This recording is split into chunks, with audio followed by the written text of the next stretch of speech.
Pagi ini kita akan merenungkan firman Tuhan di bawah satu tema, buah roh dalam hidup orang percaya. Dari Galatia pasal 5 ayat yang ke-23.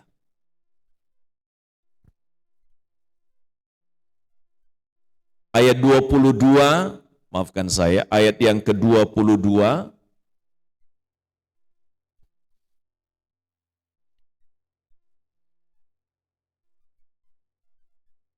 Dikatakan di dalam firman Tuhan pagi ini untuk kita. Tetapi buah roh ialah kasih, sukacita, damai sejahtera, kesabaran, kemurahan, kebaikan, kesetiaan. Ayat 23, kelemah lembutan, penguasaan diri, tidak ada hukum yang menentang hal-hal itu. Dari 9 buah roh, satu yang akan saya khotbahkan pada pagi hari ini, yaitu buah roh kasih.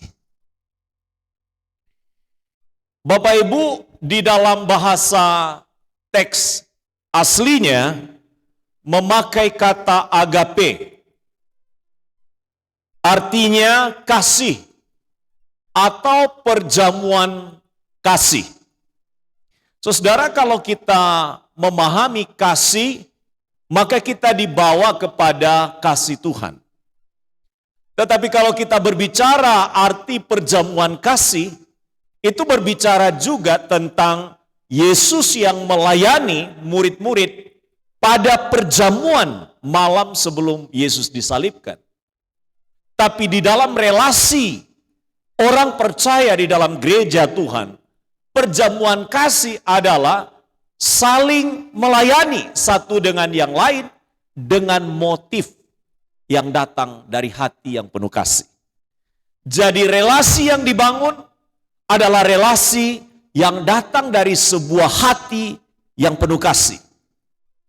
Nah, fakta Alkitab kita membeberkan tentang kasih, yaitu fakta bahwa kasih kebanyakan orang itu menjadi dingin. Saudara, kalau kita ada di daerah yang minus di bawah derajat Celcius, kita akan mengalami situasi di mana darah kita menjadi membeku. Dan itu pada titik tertentu itu bisa mematikan kita. Saudara-saudara, gambaran yang dipakai oleh Alkitab sebuah fakta yang dibeberkan, dan fakta itu adalah fakta Alkitab yang menyebutkan, berarti pasti benar bahwa banyak orang yang kasihnya itu menjadi dingin. Artinya tidak hangat, tidak panas. Dia tidak berfungsi secara normal. Dan itulah yang kita juga bisa lihat dan kita bisa saksikan. Baik itu di dalam lingkungan skop yang lebih kecil maupun di sekitar di mana kita beraktivitas. Dikatakan juga oleh Alkitab bahwa banyak yang mengabaikan kasih. Alkitab menyebutkan mengapa banyak yang mengabaikan kasih. Karena kasih dianggap sesuatu hal yang tidak terlalu penting. Itulah sebabnya yang kita temui ada banyak orang yang hanya memikirkan dirinya sendiri. Alkitab juga mengatakan banyak orang bahkan tidak mempunyai kasih sama sekali di dalam dirinya. Saudaraku, saya ingat dengan cerita kecelakaan dari staf, karyawan, dan anggota keluarga besar Sekolah Tinggi Alkitab Nusantara beberapa tahun yang lalu ketika mereka melakukan pesiar ke Bali. Mobil yang membawa mereka itu terbuka bak kiri kanannya itu di daerah wisata itu terguling dan menggesek di aspal jalan, dan anak-anak yang berada pada posisi mobil yang miring itu juga habis digesek habis seluruhnya, dan ada 2 orang yang mati. Satu teman saya yang ada di mobil di belakang yang menyaksikan peristiwa itu, dia masuk di dalam mobil dan dia tarik satu persatu anak-anak itu dari dalam mobil. Sementara orang yang ada di sekitar itu dia saksikan barang-barang itu diambil, dibawa lari dan dicuri.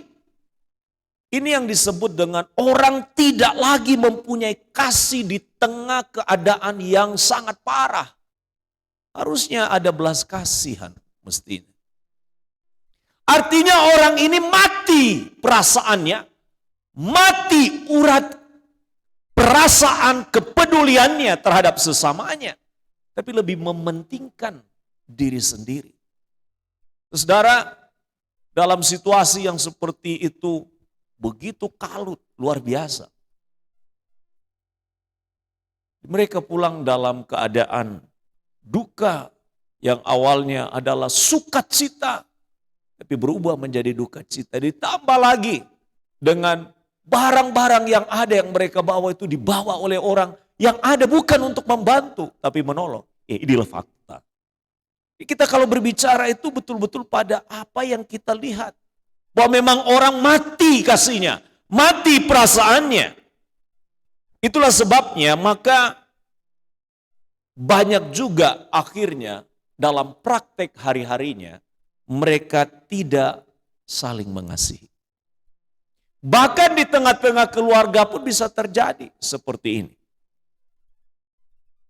Alkitab bahkan lagi mengemukakan bahwa ada kasih yang pura-pura, kelihatannya kasih, kelihatannya sayang, kelihatannya peduli, tapi semua hanya kepura-puraan saja. Di depannya baik, di belakangnya tidak.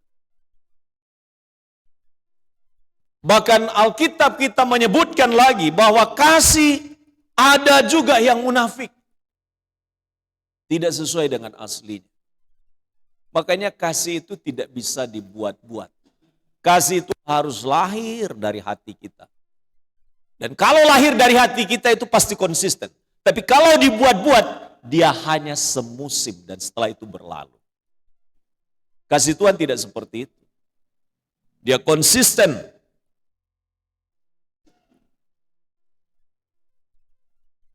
Dan kita butuh kasih karena apa? 1 Korintus pasal 8 ayat 1. Kita butuh kasih. Siapa yang tidak butuh kasih? Kita butuh kasih. Karena kasih itu membangun. Kasih itu membangunkan orang yang dalam keadaan tak berdaya. Perhatian kita, kepedulian kita, itu membangkitkan dia, membangun dia, menguatkan dia. Karena itu satu hal kecil yang kita lakukan kepadanya, itu akan membuat dia bersemangat di dalam hidup. Saya mengurusi ada 19 mahasiswa yang tidak punya sponsor menjelang wisuda. Dan kita sudah putuskan dalam yudisium, yang utangnya tidak nol, tidak bisa diwisuda. Itu sudah keputusan final. Dan saya sebagai bagian administrasi dan keuangan, memanggil mereka semua. Pada waktu saya memanggil mereka, Bapak Ibu sebenarnya saya tidak tega untuk mengatakan kalimat itu. Saya bilang masih ada 5 hari kesempatan saudara-saudara untuk membayar utang saudara sampai pada titik nol. Apabila saudara-saudara tidak membayarnya, maka kita harus adil. Karena tahun yang lalu juga kita tidak mewisuda beberapa orang karena mereka tidak mampu membayar. Saudara, saya tidak berani lihat mata mereka. Karena saya sudah melihat, sudah mulai berkaca-kaca mata mereka dan tinggal mau nangis saja. Karena pasti kami tidak hanya mengatakan kalimat bahwa itu pasti kami akan tidak mewisuda apabila memang tidak bisa menyelesaikan. Saudara, jumlahnya 120 juta untuk 19 orang. Dalam 5 hari dari mana duitnya? Tapi saya katakan satu kalimat kepada mereka sebelum bubar. 5 hari ini adalah masa di mana saudara akan mengalami mujizat Tuhan. Dan saya tidak bicara lagi, setelah itu lalu kita doa, selesai. Saudara, waktu saya keluar dari ruangan, saya juga, bagaimana kalau anak-anak saya yang 19 ini tidak bisa wisuda? Hanya dari 29 orang, berarti ada 10 orang saja yang akan diwisuda. Dan itu kita konsisten. Tapi apa yang terjadi Bapak Ibu Saudara? Saya tenang-tenang selama hari pertama, hari kedua. Tiba-tiba salah satu dari mereka itu mencari kerja dan bekerja dengan orang. Untuk bisa mendapatkan uang berapapun untuk bisa membayar utang. Hati saya kemudian waktu mendengar itu digerakkan. Bukan hanya untuk orang itu, tapi untuk seluruh mereka. Maka kami bekerja dengan keras tanpa beritahu mereka. Dan menjelang gladi bersih pada hari Kamis, semuanya sudah terselesaikan.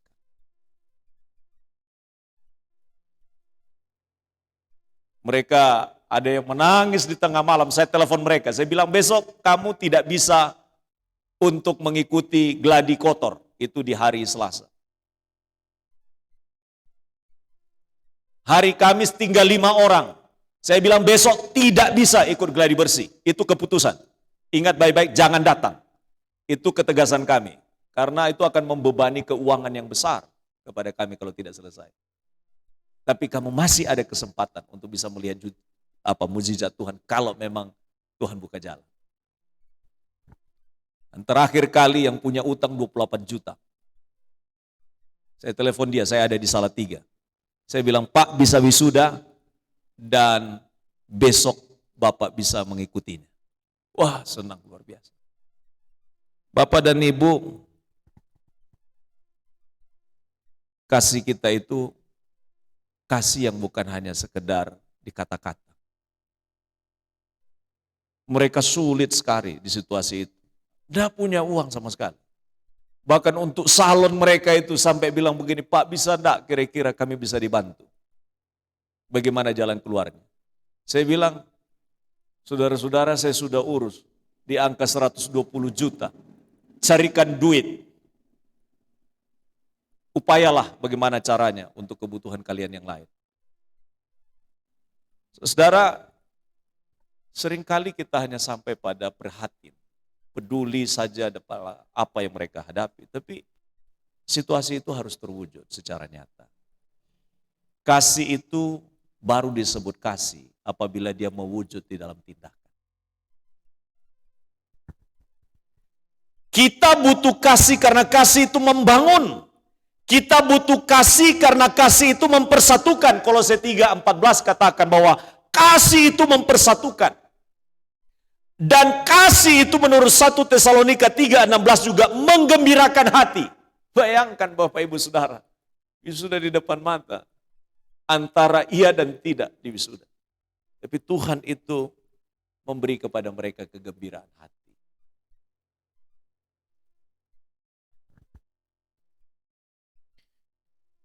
Wujud kasih itu secara nyata tidak berbuat jahat terhadap sesama. Jangan rancangkan kejahatan, jangan lakukan kejahatan.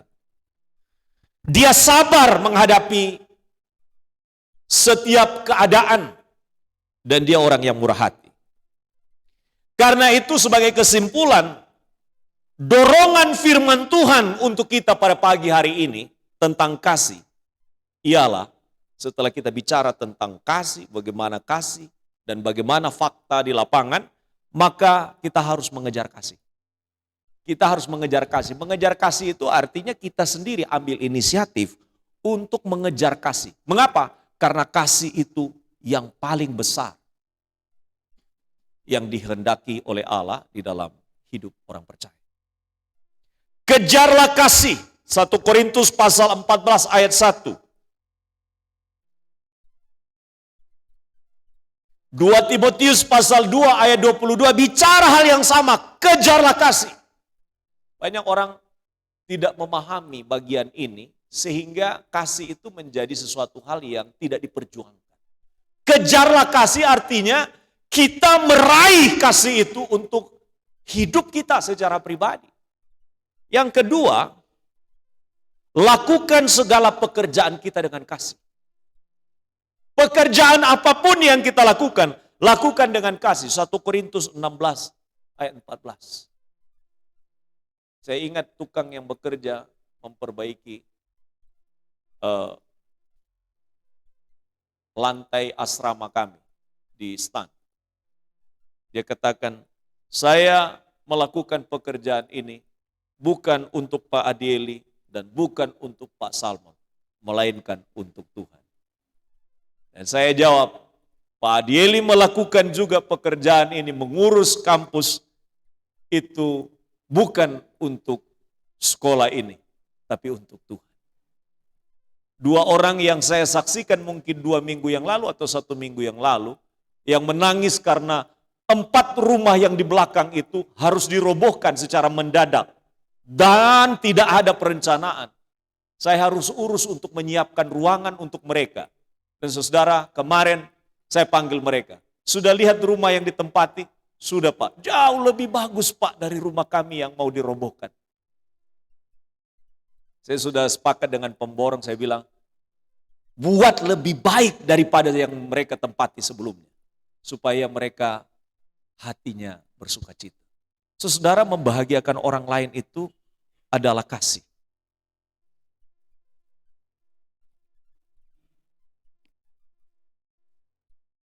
Kita harus sungguh-sungguh mengasihi. 2 Korintus 2 ayat 8. Nggak bisa pura-pura.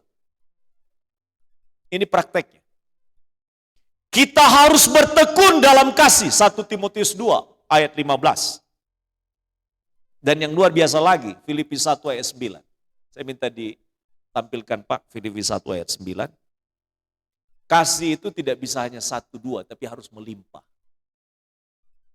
Karena kelimpahan kasih kita itu bisa dirasakan oleh banyak orang, bukan oleh 1 orang. Kita baca sama-sama. 1, 2, 3.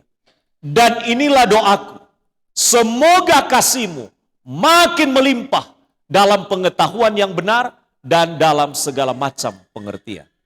Kasih kita harus melimpah, bukan hanya saja 1, tapi lebih daripada itu. Nah, yang terakhir, kita harus memiliki bukan hanya kasih yang melimpah, tapi kasih yang sehat.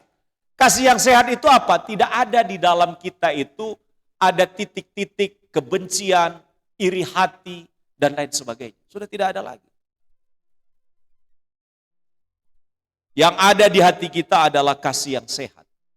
Alkitab kita mengatakan Titus 2 ayat 2. Titus 2 ayat 2 berbicara tentang itu, dikatakan kita harus sehat di dalam kasih. Bapak Ibu, coba cek kesehatan kasih kita. Coba dicek. Kalau dicek di teropong, kira-kira posisi kesehatan kasih kita seperti apa?